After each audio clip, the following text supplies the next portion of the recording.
FG Bettelman, des actualités uniques, dynamiques et renversantes dans le journal TV. INA, plus raffiné que jamais.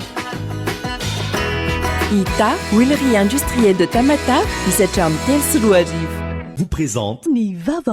La fajina Arapasalaman, Tsara Kaltao, Azompisena Mnandjich. Les minoteries de l'océan Indien. Manulchano Nivavo. PEF, parcours études en France. Réalisez votre rêve d'étudier en France avec PEF. PEF, Manulchawano ni Fampalalambavo. PEF, parcours études en France. Brillant ou mat de toutes dimensions. Laissez-vous séduire. Batimax, la qualité au meilleur prix. Vous présente Nivavo.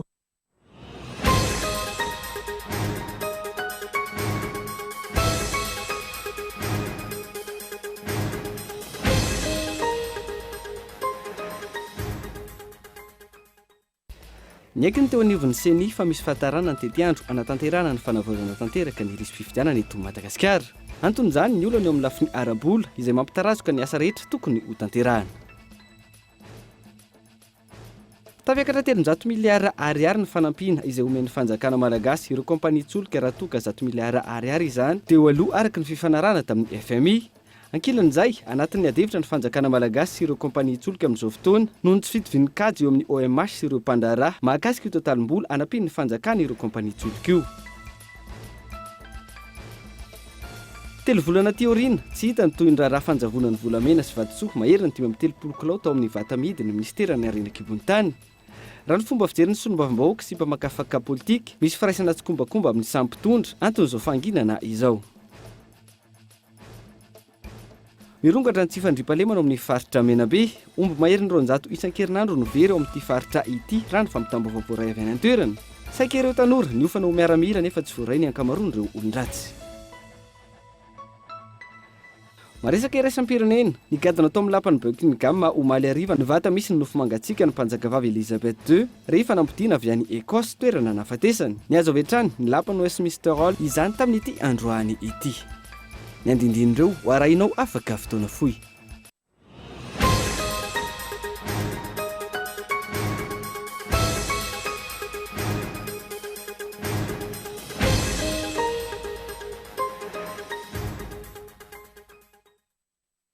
Gadona ny amvalora alina finaritra tomoklasy atomgo vavy tonga soindray atao anatin'ny fotoanantsika atao anatin'ny fampalalam-baovao nykolo amin'ity ala ity atena ny arahaba ary ampanajana ihany koa no anasako anao anaraka ny fampalalam-baovao hatramin'ny farany.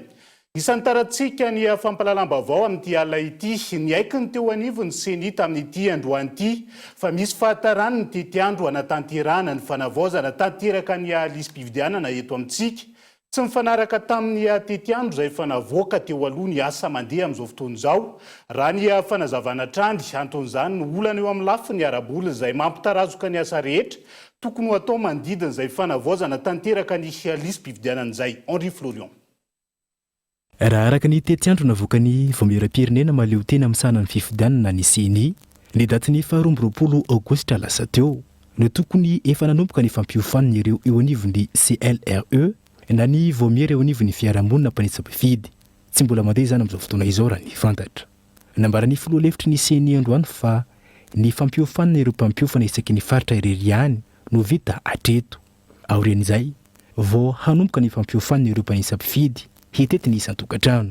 Ny aikany teo anivon'ny seny araka izany fa misy fahatarana ny asa amin'izao ankatoko ny fanavaozana tanteraka ny lisy-pifidianana izao saingy tsy hisahako ny loatra izany raha ny fanazavana. Nisy tokoa moa zany ny fanambarana nataona fiarahamonim-pirenena anankiray izay manambara an'ilay hoe tara ny seny tao anatin'ny tety andro izay navokany.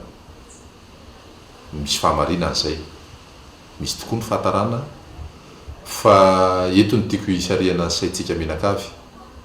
Matoa ny seny sa namoaka ny tety andro iny dia sa ihany koa miatrika ny fanampy izay napetrany. Ka na eo ara ilay fahatarana kely ia araky ny tety andro navoaka iny dia afaka mandry vony vato isika menakavy fa tsy hisy fiatraikany amin'ny fikirakirana sy ny fikarakarana ny lafiny eo fanaovana ny fanavozana tanteraka ny lisitry ny mpifidy sy ny resistry ny mpifidy eto anivon'ny firenena izany fahatarana kely izany. Ankoatra ireo hisy fiantraikany goavana ihany koa amin'ny fanavaozana ny listim-pifidianana ny fanapahan-kevitry ny SMM na ny syndicat ny mpitsara eto Madagasikara izay nampitsahatra ny asa izay tokony ho ataony amin'ny fanomezana ny didim-pitsarana mahasolo ny soram-pahaterahana. Nanambara tokoa moa zany ny syndicat ny mpitsara eto Madagasikara amin'ny ataoko hoe ny position zareo mahakasika ny resaka fitsarana misolo didim-pitsarana misolo soram-pahaterahana. Tena misy fiantraikany tokoa iny amin'ny vokatra araka isa zany hoe quantité ho avoakatsika amin'ny resaka refonte totale de la liste d'électeurs. Fiantraikany raha vao tsy ataontsika io jugement supplétif d'acte de naissance io dia amanalo maromaro na amanetsy ny akoriny ara maromaro ny olona izay efa feno taona fa tsy manana soram-pahaterahana ka tsy afaka mikarakara kara-panondro noho ny tsy fananana an'izay soram-pahaterahana izay. Rehefa tsy manana kara-panondro izy zany dia tsy afaka ho soratana velively ao anatin'ny lisitry ny mpifidy na oviana na oviana. Araka ny fanadidina natao antony maromaro no fantatra fa mahatonga izao fahatarana amin'ny asa tokony antsoroany CNI amin'ny fanavaozana tanteraka ny listim-pifidianana izao. Voalohany amin'izany ny lafiny arabola. Tsy mbola mivoaka hatreto ny vola tokony ho ampiasaina hividianana ireo fitaovana toy ny tablety entina hanatanterahana ny asa fa eo ihany koa ny mety fitavozavozana amin'ny fandraisana andraikitra ataon'ireo mpikambana mandrafitry ny CNI. Tsy ahivana fa ny datin'ny voalohan'ny volana oktobra ho avy izao no hanomboka ny fanesana ny mpifidy vaovao eraky Madagasikara. Raha tsy mivoaka araka izany ny vola hanatanterahana ny asa, hisy fiamorana io daty voalaza io izay hisy fiantraikany ihany koa amin'ireo tetiandro hanomanana ny fifidianana ho an'ny taona 2024. Reny ndray zany ny karazana fanamariana samihafa nentin'ny fiarahamonim-pirenena mahakasika ny fomba fiasan'ny CNI taorian'ny fanamariana nentin'ny vondrona Eropeanina farany teo ka andrasantsika ny mety ho fiantraikan'izay amin'ny fikirakirana ny fividianana gabeny. Fa fanarenana ankola ka madiana ny volan'ireo olona mampiasa ny canton de devise ho lasa ariary ny fanapahan-kevitry ny ministera ny toe-karena sy ny fitantanam-bola mahakasika ny famerany fanjakan'ireo olona manan'izay ho ny pahay toe-karena Hugues Johnson tamin'ity androany ity tsy hanamary toerana ny asanda ny ariary ihany koa io fanapahan-kevitry io hoy ny fanazavana trany avy nokolona. Vola mahery ny 5,700 tapitrisa dolara amin'izao fotoana no mipetraka ho devise na sandam-bola any amin'ireo banky ho ny ministry ny toe-karena sy ny fitantanam-bola. Raha nambarany mampihena ny tany ariary ireo sandam-bola ireo. Nankatoavina nandritry ny filan-kevitry ny ministra ny 7 septambra lasa teo ny fanovana ny didim-panjakana mahakasika io code d'échange io. Ho voafetra amin'ny alalan'ny lisitra ireo olona afaka hitazona ireo compte en devise. Tsy mitombina ho an'ny pahay toe-karena ny antony nambaran'ny fitondram-panjakana nandraisana io fepetra io. Ny resaka tsenam-bola io zany dia le tsenam-bola ve aloha avela le izy sa hofezin'ny fanjakana, tian'ny fanjakana hofezina zany le tsenam-bola. Raha ny fahafantarako azy ny rapatriement de devise tsy hoe ny fanamboarana nitsina ny roa no zava-dehibe fa tena hoe ny fametrahana ny entreprise malagasy havitany le entana izay hafarana be dia be. Fieritreretako azy resaka hoe ohatra ny vonjovonjo maika fotsiny tsara atao fa rehefa tena te hatonga an'io aharitra zany le hoe hamaro toerana ny ariary io dia tsisy afa-tsy ny fanenana aingana ny fanafarana entana avy any ivelany. Olombitsy ihany no azo tombontsoa amin'ity fanapahan-kevitra ity raha ny fanazavany pahay toe-karena hatrany. Ny fametrahana ny politika ampitantanana no tokony himasoana noho ny fanovana rafitra amin'ny tsenam-bola. Maro ihany koa ny voka-dratsy ateraka io fanapahan-kevitra io.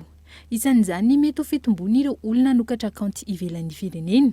Ahina ampidina ny sandam-bola eto an-toerana ihany koa izany. Tsy vitan'izay fa ny olona mihitsy mety tsy mazoto manondra entana intsony. Dia izy zany ny anondra entana olona 3-4 lefa mahazo vahana ve. Le izy koa zavatra mahagaga dia zao. Le vola rehetra nke izay ampidirina nke tafiditra anatin'ny midy. ary ny fahafantarako azy a ny olona zay manana le compte en devise de ohatran'ny terena ankolaka amadika an'le izy ho ariary de izy no mampiasa an'le vola le vola le tafiditra anaty mida lasa mivadika ariary io de io ny politika ny anna no miteny hoe raha ohatra vola miditra eto Madagasikara de atao zay tsy voahany zay fotsiny ny anan'le izy le olona raha ohatra ngeza hoe tena ampiasa an'le compte en devise izy avela mampiasa an'le compte en devise izy eto Madagasikara mazoto ny olona manimo ty mampiditra le vola eto Madagasikara raha ny votoatiny didim-panjakana nivoaka manana 10 andro ireo olona mampiasa ny compte en devise anaovana ny rapatriement de devise eto Madagasikara aorian'izay 30 andro no ananany ireto farany hivarotra ny 700 n'ireo tsinam-bola any amin'ny mid na ny marché interbancaire de devise manana fahefana hivarotra ireo vola ireo avy hatrany banky raha toka tsy nandray fanapahan-kevitra hivarotra tao anatin'io fepitoana voafaritra io ny tompom-bola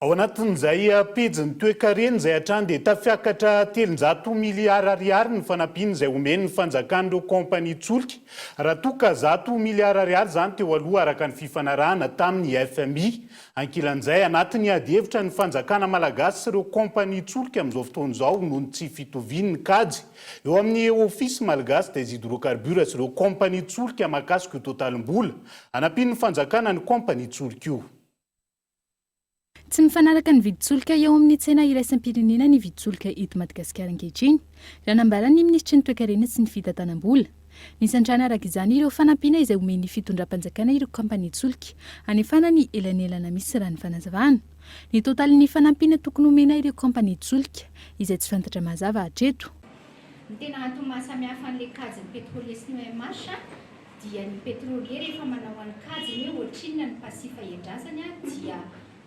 indexeny amin'ny inflation ny calculany ary devise no anaovany amin'ny calcul dia rehefa avy eo iny vao avadiny amin'ny vola malagasy ho an'ny OMH kosa dia tsy ohatr'izay ny anaovana ny kajy sensiblement mitovitovy le montant ny etra tsy nalohan'ny pétrolier aty amin'ny fanjakana zany hatreto mitovitovy amin'ny totalin'ny pasifa sy ny trosa le pasifa sy ny dette ny Germain dia ny fangatahan'ny pétrolier amintsika moa mba hanaovantsika compensation an'ireo zavatra anankiroa eo hoe raha ohatra zany tsika manaiky ny tsy taky intsony an'ilay trosa any amin'izy ireo dia afaka ihany koa zany ny trosantsika any amin'izy ireo saingy ny lalàna mifehan'ny fitantanam-bola fanjakana moa zany ny loi organique sur les lois de finance dia mi-interdire expressément ny compensation entre les deux dépenses ankilany mahery ny 700 miliara ariary ihany koa ny trosany jiramahany amin'ireo kompania tsolika raha nitatitra farany ny volana jolay lasa teo ho hiatrany ny ministra tsy mifanaraka amin'ny fanampiana izay omen'ny fanjakana ny kompania tsolika hitrosany jirama io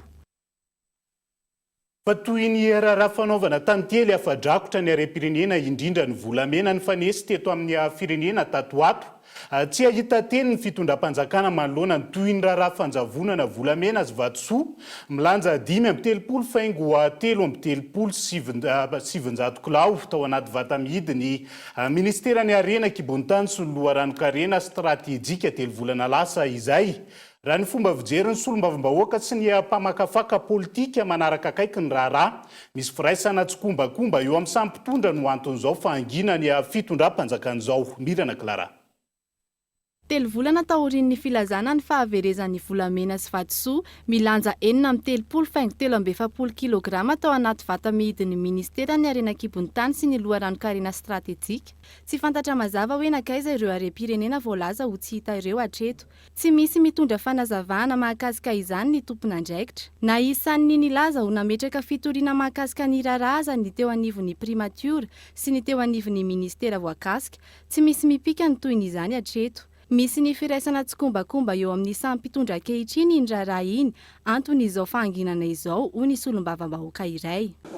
Tokony tsisy misy zany ao anaty coffre ve dia ho tsy tao azo ihany ny volamena misy responsable ary ny olona dia olona tompon'andraikitra ao ihany no manao azy zany anao anatin'ny mpitondra ihany no manao azy ary tokony tsy anaiky lehibe nanazany tsonky ny vahoaka izay nge no aniaranany masom-panahy mba hahiratra daholo ny vahoaka malagasy amin'izay efa samy matsiara daholo zao ny olona fa manao tsy fafalitsika mba fantatry ny mpitondra zany fa hoe tsy mety le zavatra ataony eto amin'ny tany sy ny firenena. Ho an'ny mpamakafaka ara-politika iray ihany koa teo anelanelany 5 oktobra 2024 sy ny 1 septambra 2024 no nahaverezan'ny volamena raha nitatitra voarainy. Voasarimotra amin'ny tirara ity ny ministra iray mandrafitra ny governemanta amin'izao fotoana ka antony fahanginany mpitondra manoloana ny raharaha. Ary nisy renforcer les coffres nisy resaka hoe naka la clé de Chine. Donc tsy afaka miala amin'io mihitsy ny ministra vokatra fa izy no miteny hoe tsy azo kasihana ny coffre, tsy azo ajanona ny inventaire. Misy fichier tonga teo tamin'izay fotoana izay. Tsy misy suite zavatra mbola ministra ndrano izy amin'izao fotoana izao. Donc tsisy tokony hanagadrana an'ireto olona anankiroa rehetra mihitsy le DG Pamphile sy le DG anankiray. Manoloana izay, manany amin'ny metsy sy ny toy ny tirara fahaverezana volamena sy vatosoa ity ihany koa ny fiarahamonim-pirenena. Iny tantara iny moa zany dia sahala amin'ny aferana volamena hatramin'izay. Ohatrany hoe lasa le volamena nefa ny tsy fantatra akory hoe aiza ny enquête, tsy misy vaovao avoakany amin'ny vahoaka hoe aiza zao ny toy ny enquête, iza ireo tena hoe appliqué ao anatiny ao. Iny moa zany tena hita hoe toy ny hoe fanodikodinana fananam-panjakana moa zany fahitany an'iny ary tokony raha ho anay fiarahamonim-pirenena manokana andray andraikitra daholo zany ireo tokony andraiki-panjakana eny ambony zany na akory miady amin'ny kolokolo. Raha nitsikaritry ny mpanara-baovao hatreto, mitaky mafy ny famerenana ireo volamena milanja 3.70 kilao voaondrana antsokosoko any Afrika Atsimo sy ny 7.70 kilao any Comore ny fitondrana ho fampisehoana ny ezaka ataon'izy ireo amin'ny famerenana ireo harem-pirenena nogiazana ny velan'ireo. Entsakilany, ny volamena sy vatosoa anaty vatamihidy eo anivon'ny ministera aza tsy vita ny miaro azy ka manjavona tsotra izao. Fanontaniana mipetraka araka izany ny hoe misy marina ve ny finiavana iady amin'ny fanondranana sy ny fanaovana tantely afa-drakotra ny harem-pirenena amin'ny endriny maro. Fa toy ny fifandonana vd tsy botry iray tao amin'ny renirano ny lanoza manamorona nampondra be Antsohifaritra Sofiany Alahady lasa teo kosa indray. Tafiakatra 20 ireo namony ainy raha ny fampitam-baovao azy teo anivony APMF io arivo io. Amin'ireo maty 12 ny ankizy raha toka 9 ny lehibe. Tsy nisy intsony ny fanambarana avy amin'ny fianakaviana ny amin'ny havany izy ireo tsy hita noho izay mitsahatra hatreto. Ny fikarohana hoy ny tompon'andraikitra etsankilany nanatevina ny délégation manao ny fanadiadiana any amin'ny toerana nisy ho'ny lozany eo anivony APMF raha ny fampitambavao hatrany. Fa tsy ampiariana voamaina kosa no hanohizantsika ny fampalalam-bavao amin'ity alina ity. Sehatra mbola malalaka sy azo trandrahana eto amintsika ny fanondranana voamaina. Hoy ny mpandrara amin'ny sehatra ao anatin'izay amin'izao fotoana izao hatreto. Vitsy amin'ireo vokatra ankilany no mahafeno ny fepetra takiana indrindra eo amin'ny sehatra iraisan'ny pirenena. Tsenam-barotra azo trandrahana sy afaka miroborobo ny fanondranana voamaina. Mitaky fahaiza-manao sy famatorana miainga hatrany amin'ireo mpamboly anefa izany. Tanjona ny ahafahan'i Madagasikara manana ny toerany eo amin'ny tsena iraisam-pirenena raha ny vokatra voamaina no resahana hoy ny mpandrara. Seritra fa mampalahelo mihitsy ankehitriny raha mijeritsika ny toerana misy ny voamaina malagasy.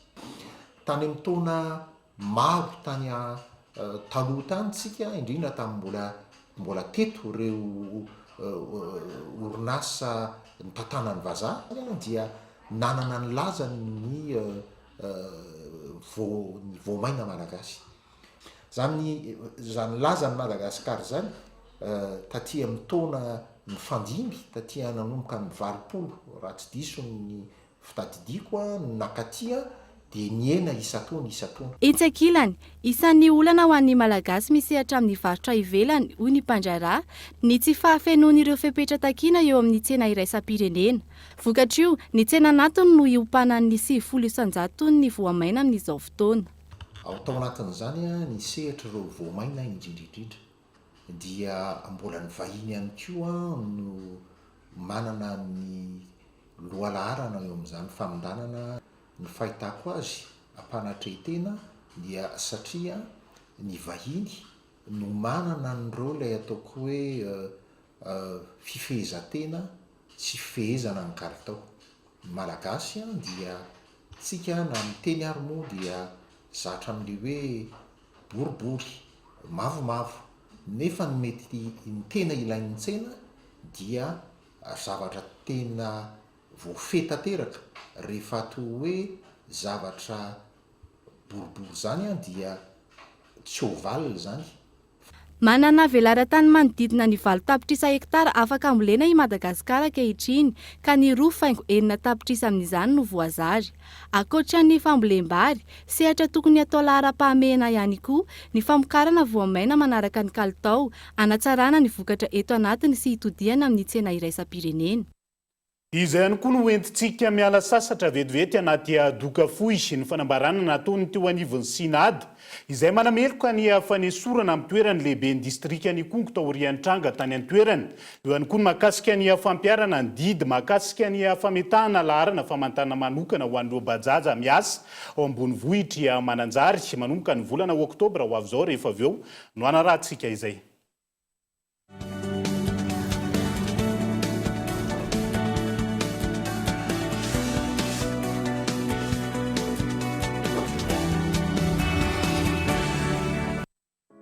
PEF, parcours études en France. Réalisez votre rêve d'étudier en France avec PEF. Après le bac, optez pour l'option 2+1, 2 ans à Madagascar et 1 an en France pour obtenir votre bachelor. Vous avez la licence? Optez pour l'option 1+1, 1 an à Madagascar et 1 an en France pour décrocher votre master. Plusieurs filières et spécialités dans 2 prestigieuses écoles en France. Le groupe EMA et l'Omnes Éducation. Parcours études en France, Cap 3000 Andjar. Contact 038 45 085 85 020 85 085 85. Financez vos études avec le crédit PAC étudiant de la PMI Madagascar.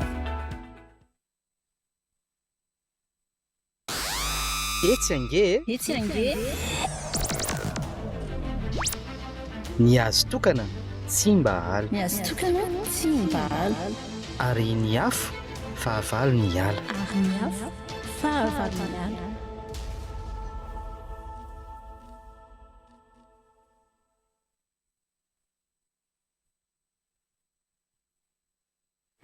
Ina dia vita amin'ny soja voafantina mba hampatsiro ireo karazan-tsakafo karakarainao. Ny menaka Ina dia ahitana oméga 3 sy oméga 6 ary ara-pahasalamana no notrikaina entin'ny soja. Ina ilay menaka manome tsirony nahandronao isan'andro.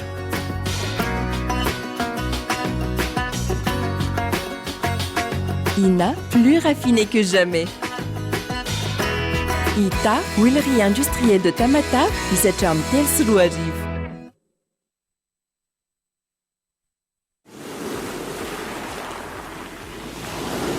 Eo ambany fiahinan-drema Prime Ministre lehiben'ny gouvernemanta Tsay Christian, ny ministera Johnson toe-karena manga dia manolotra ho anao tsena be ny hazan-drano andiany faharoa ny 15, 16 ary 17 septambra 2024 eo amin'ny tokotanin'ny kianjan'ny Barea Mahamasina.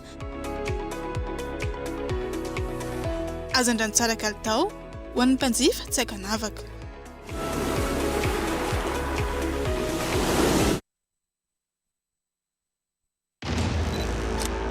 Isan-taona, maro ny manapaka ny ala. Maro ihany koa ny manao teviala.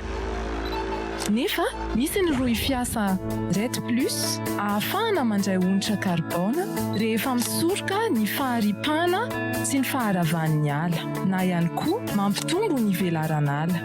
Hoentina mampandroso any Madagasikara.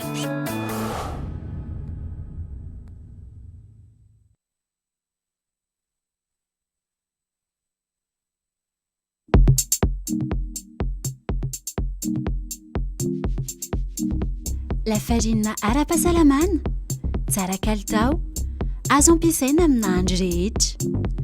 Vokatra vita malagasy ary hitanao eny amin'ny mpanjara rehetra. Tsy oela ny lafarina sy le pain amin'ny lanjany 1 kilao.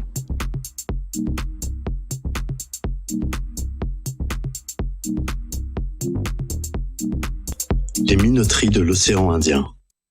Vita malagasy.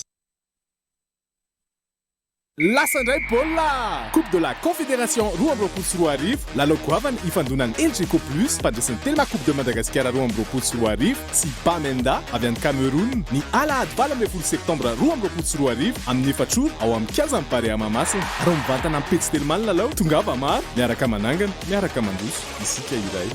Telma, Safidk numéro 1 malagasy.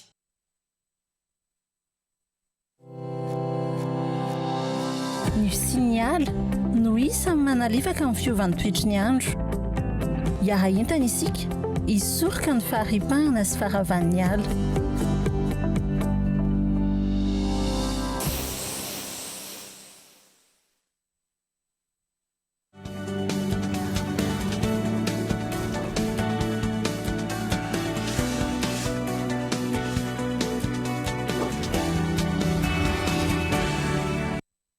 mamena ny arabatrany tomboky lasia tongo vavy tonga soa ato anatiny tapany faharoa amin'ny fampalalam-baovao amin'ity ala ity avy hatrany dia vaovao mafana ihany koa no hanokafantsika izay tapany faharoa amin'ny fampalalam-baovao izay nanameloko ny fanesorana lehiben'ny distrika ny kongo tamin'ny toerany synadina syndicat des administrateurs civils de Madagascar tamin'ity androany ity ankoatran'izay no toerin'izy ireo ihany koa ny tsindry sy ny fomba atao entina ampianana ny lanja ny asa mandrarandro administrateur civil eto Madagascar fity nokolona.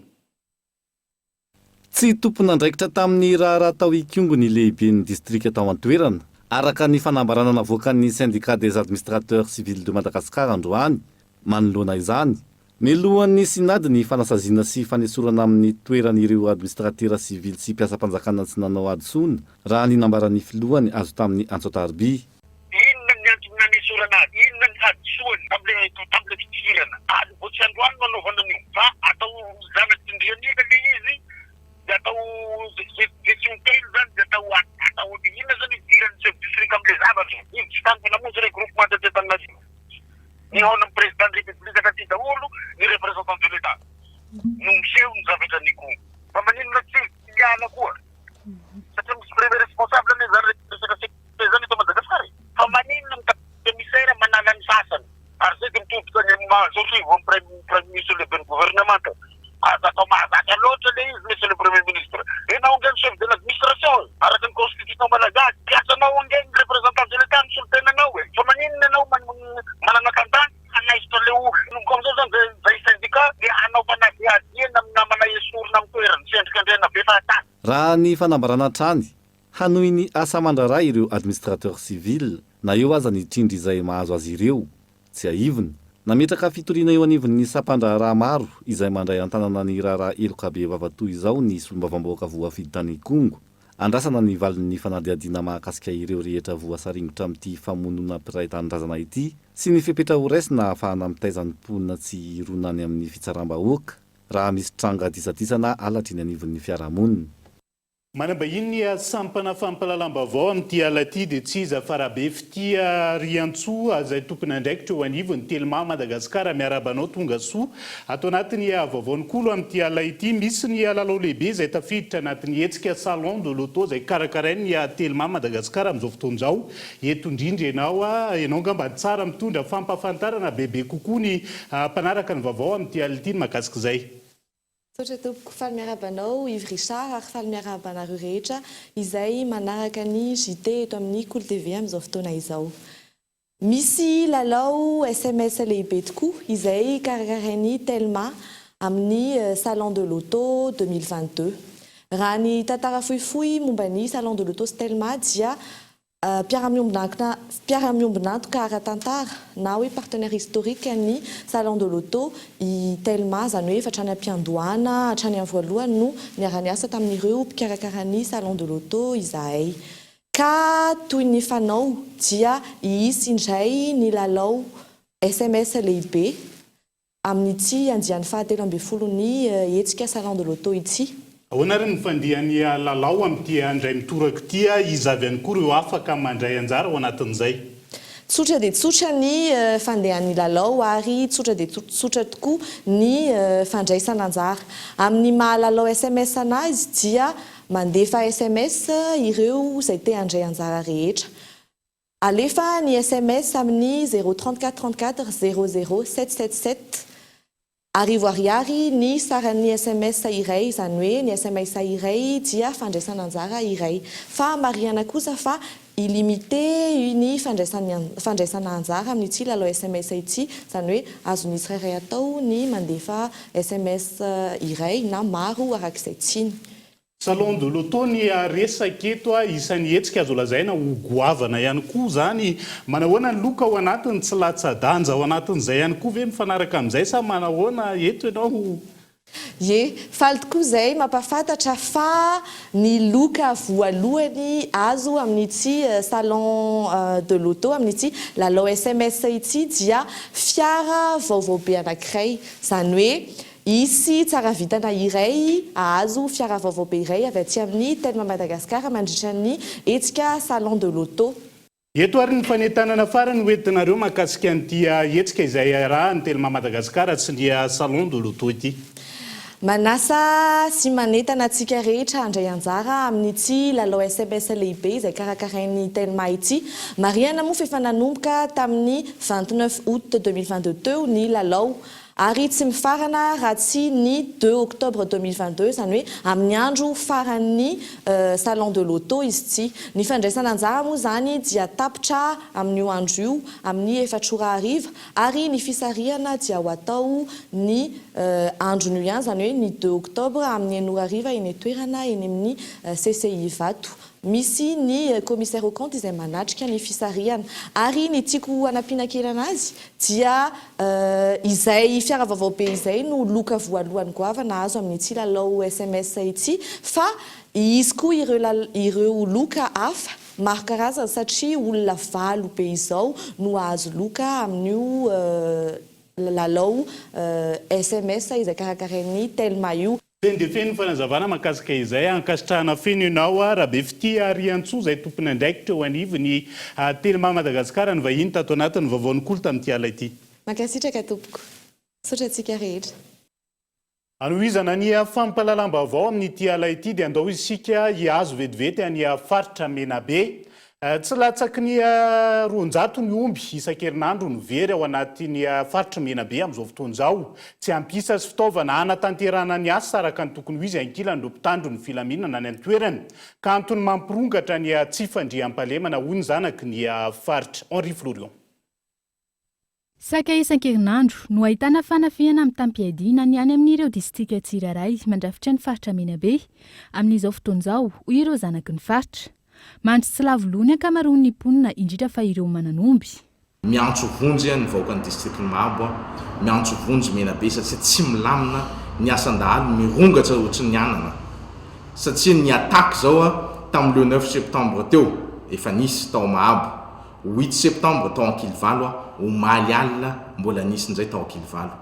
Miverina ny asan-dahalo ary isanandro ny olona mampalahelo satria matory anaty ala tsony miangavy izay amin'ny tompona andraikitra amin'ny fanandrifana izany ministère de défense, responsable en gendarmerie, responsable en police, ianareo tompona andraikitsy maramila mangataka renfort izay any amin'ny district Mahabo ary fitaovana satria raha iady tsisy fitaovana ireo maramila reo dia toy ny mpanday laka tsisy five. Ary mahamenatra satria en 2022 tsika ireo mpitandro filaminana izay no tsy ampy fitaovana, tsisy grenady, tsisy bala hoentiny miady amin'ny asan-dahalo.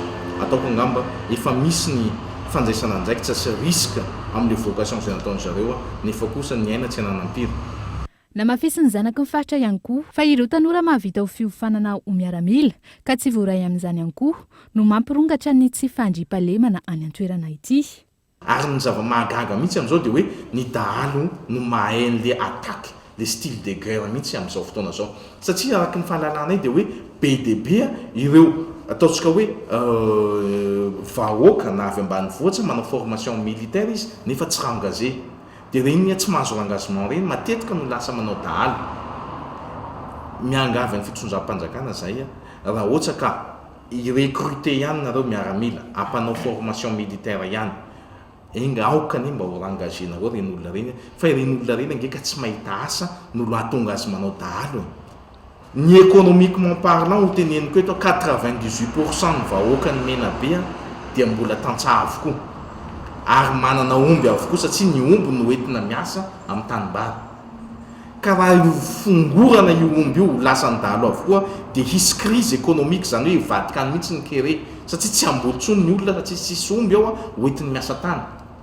Antsaraka izany no ataony zanaky ny faritra mba hijerena akaiky ny lafiny tsy fandriampahalemana izay mahazo laka any an-toerana amin'izao fotoana izao.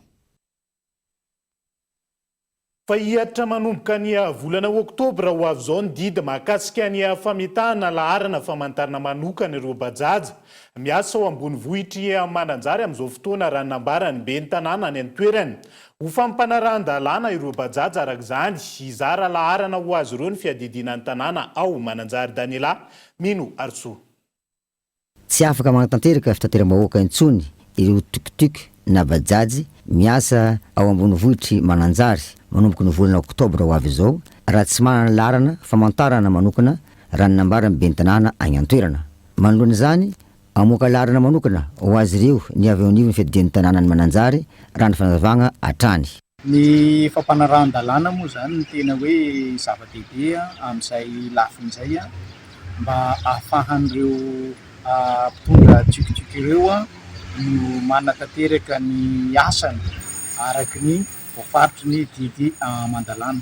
Hiezaka ny eto amin'ny fiadidian'ny tanàna amin'ny fanaraha-maso satria efa misy ny didim-pitondrana mamaritra ny mahakasika an'izay lafiny fanarahan-dalàna zay. Natao ihany koa izy io entina hanamorana ny fanisana an'ireo tukutuku ireo izay miasa eto an-tampon-tanàna ny Mananjary hamantarana hoe firy ny isan'izy ireo ary ahafahana manavaka ny vary sy ny farafara. Ratsaivina nisy ny fiorana mikasika ny fanendrana ny fitateram-bahoaka teo amin'ireo tompony bajaji sy ny mpamily mpitondra zany tao ambony vohitry Mananjary tao ny tolakandro ny alatsinainy 20 volana septambra lasa teo. Tapaka nandritra zany ny anombona ny fizarana laharana famantarana manokana ho an'ireo bajaji manomboka ny volana oktobra ho avy izao. Tontolo ny fambolena kosa indray dia nahitana fiatsarana ny lafiny fampidiran-drano amin'ny fambolem-bary tamin'ity taona ity. Raha toka olana fototra izany isan'ny taona ho an'ny lemaka be tsy mitatatra saika manantena ny fiakarany tambokatra araka izany ny tantsaha izay efa miroso amin'ny fanetsana amin'izao fotoana izao. Nahitana fiovana ny fahabetsahany rano amin'ny sehatry ny fambolem-bary raha ho an'ny lemaka be tsy mitatatra manokana. Tantsahanarivo no mivelona amin'ny fambolem-bary any an-toerana izay mamatsy ny mponina Antananarivo renivohitra sy ny manodidina. Miroso amin'ny fanetsana ny ankamaroan'ireo tantsapam-bola amin'izao fotoana izao. Ho an'ny anaovana fambolena zany raha ohatra anay elo dia nenay any ambanivohitra na volana novambra zany dia aketsa ray volana tapany zany aketsa madinika raha fambolena ty ary hitanareo maso zao fa nareo nanatry izay mahatonga zay fa alohan'ny aty avary aloha zany dia tsy maintsy volana medy zao vao mamafy fiatraikany tsy maintsy hoe misy ao zany mahavokatra dia ao ny tsy mahavokatra fa ankoatra ireo tsy nahafapo ireo tantsaha ihany koa ny vokabary tamin'ny taondasa noho ny tsy fahampian-drano izay nanimba ny asa fambolem-bary raha ny fanazavana. Manantena ny fahatsarany ny fiakaran'ny vokatra araka izany ireo tantsaha amin'ity taona ity. Dia ny amin'izao fotoana izao zany dia ao anatin'ny fidirana tanteraka mihitsy izao ny rano ary efa manomboka manetsatsy kelikely ny olona zany hoe raha ny rano zany aloha ny tamin'ity dia azo lazaina hoe tsara ho an'ny fambolena. Ny tanimbary eto amin'ny commune Kadamanga dia misy 1000 hektara izay tena mamany olana mihitsy izy io rehefa miakatra ny vokabary ho an'ny Antananarivo sy ny manodidina. Tamin'ny herintaona fotsiny aloha ngamba zao no akaiky indrindra dia somary sahirakirana ny famatsian-drano. Ny rano mihitsy ny tsisy na tany amin'ny Jiramana taiza tsy ampy zany ny rotsakorantsika tamin'ny taona lasa fa ny tamin'ity zany betsaka ny rotsakorany fa ny famatsian-drano avy any amin'ny fanondrahana an'io lemaka io zany tsy tokony hisy olana raha be ny rotsakorantsika. Tsy aivina foto-tsakafon'ny malagasy ny vary ka ilaina araka izany ny fanampiana sy ny fampiofanana ireo tantsaha mba hahazoana vokatra tsaratsara kokoa amin'izany. Lafomba vao hafa kosa indray dia fokontany maro eo anivo ny komuna Ivato no nisitraka ny fanamboarana ny lalakely eny anelakelan-trano. Ezaka izay natao famahana ny olana iainan'ny vahoaka ao anatin'ny fotoam-pahavaratra. vita ihany koa ny lalana mirefy 700 metatra ao Mandrosoa amin'ny mahakomuna Vavahady idirana eto Madagasikara ny komuna Ivato natsaraina ihany koa ny zaridaina ao Atapy-tanàna hanomezana endrika ny tanàna sy hakana aina ihany koa fanampanazavana. Dia eo ny fanatsarana ny toerana tahaka izao mba ahafahan'ny olona zany miala voly mipetrapetraka izany hoe ty toerana ty dia natsaraina trano ary eo ihany koa ny fitokanana ny lalana any Mandrosoa izay lalana ny elakelan-trano tena ratsy dia mipakatra ny tanimbary tokony nisy ihany koa ny fidinantsika ny lalana any K2 K5 mbola eo ampamitana azy moa isika amin'izao fotoana izao ny teny tiako ampitaina foana dia ny hoe ny tsy nifosotra ny tsy ambolem-bova tsy maintsy miezaka zahay ato anatin'ity komina Ivato ity mametraka ny foto-drafitrasa ary mametraka ny fanamby izay napetraka tamin'ny vahoaka fa tsy maintsy Ivato mamirapiratra fanamby napetraka fa tsy maintsy tafapetraka la Ivato mamirapiratra. Izay ihany koa no entintsika miampita ao anatiny maresaka iraisany pirenena ny gadona tao amin'ny lapany Buckingham omaly ariva ny vata misy ny anofo mangatsika amin'ny mpanjakavavy Elizabeth II rehefa nampodiana avy any Ekosy toerana izay nahafatesany ny azo avetrany ny lapany Westminster Hall izany androany ariva manoloan'izany olona manetsy no avy hanome voninahitra ity mpanjakavavy ity mialohany anitrihana ny anofo mangatsika ny alatsinainy ho avy zao. Niditra tao amin'ny lapan'ny mpanjaka tao Buckingham omaly alina ny nofo mangatsika ny mpanjakavavy Elizabeth II. Vahoaka Britanika maro no tonga nanome voninahitra izany ho fahatsiarovana ny mpanjakavavy Elizabeth II izay nanjaka nandritra ny 70 taona tao Royaume-Uni. Raha tsy aivina, niainga omaly tao Ekosy ny fiaramanidina Royal Air Force. Nitondra ny nofo mangatsika ny mpanjakavavy Elizabeth II rehefa nijanona tany an-toerana nanomboka ny alakamisy lasa teo. Ny gadona teny amin'ny seranam-piaramanidin'ny Norfolk, lalana miazo ny lapan'ny Buckingham kosa izany ary narahina fiara maro sy mpandeha tongotra. Je suis incroyablement fière d'avoir pu voir passer le cercueil. Mampirehareha fatratra ny fahitana ny fandalovana fiara nitondra ny vata misy ny nofo mangatsika ny mpanjakavavy Elizabeth II satria maro ny zava-bitany ity mpanjaka ity taminay. Car nous devons tant à cette formidable reine. Toy ny fisoana ho an'ny vahoaka Britanika. Ny azo ny lapan'ny Westminster kosa ny vata misy ny nofo mangatsika ny mpanjakavavy Elizabeth II. Vinavinaina ahatratra 5 alina sy 7 hetsy ankila ny afatra mirakitra ny fanaovam-beloma faran'ny mpanjakavavy Elizabeth II avy amin'ireo olon-tsotra na tompon'andraikitra ambony maneran-tany mialohan'ny anitrihana azy ny alatsinainy 7 septambra ho avy zao raha nitatitra ny gazety Britanika any an-toerana. Izay ihany koa no entintsika mamarana ny fampalalam-bavao amin'ity ala ity ankasitrahana trano ny fanarahanao izany hatramin'ny farany. Azadimy fotoanantsika raha mpitso ato anatin'ny vaovaon'okolo hatrany veloma tompoko.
Brillant mat de toute dimension.